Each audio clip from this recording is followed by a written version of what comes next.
Barangay Ginebra Arvin Tolentino mga bro, re-race back na ba sa Game 4? At Alfrancis Chua gagalaw na sa Barangay Ginebra. Yan mga bro, pagkatapos mong i-like ang ating video, mag-subscribe na rin kung bago ka pa lang sa ating channel at i-click ang notification bell para lagi kang updated sa ating mga sports balita.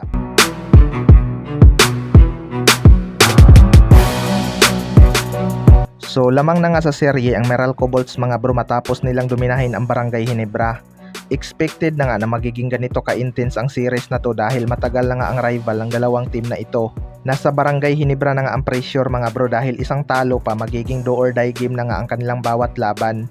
Pero ayon nga sa mga source ay gagalaw na daw itong si Boss Alfrancis Chua para sa Barangay Ginebra mga bro. Kaya lang hindi pa natin alam kung ano ang kanyang gagawin sa Barangay Ginebra.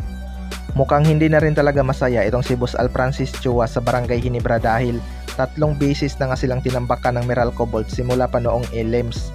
Kailangan ngang mag-step up ni Bonpis Sumal beyond the arc mga bro upang may threat sa upinsa ng Barangay Ginebra.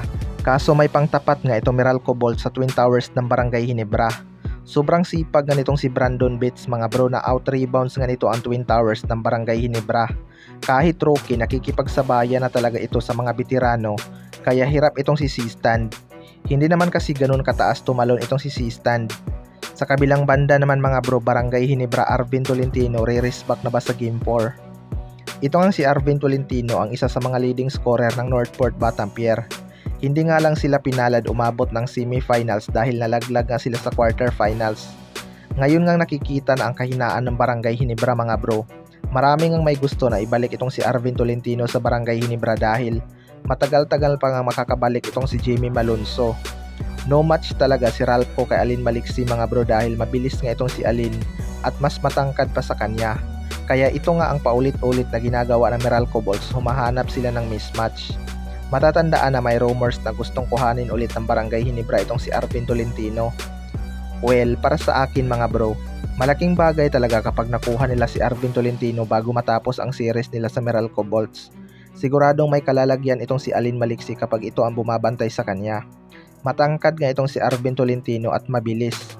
Malaki na rin ang improvement ng kanyang shooting at depensa. Isa pa, di na nga nito kailangan mag-adjust ng malaki dahil kabisado na rin ito ang sistema ni Coach Tim Cone. Ang tanong lang dyan ay kung sino-sino ang mga posibleng bitawan ng Barangay Ginebra na pasok sa value ng isang Arvin Tolentino para i-approve ni Kume ang trade. Siguradong hihingi ng isang star player itong Northport Batampier mga bro. Kaya abangan na lang natin yan. Kayo mga bro, ano masasabi nyo tungkol dito?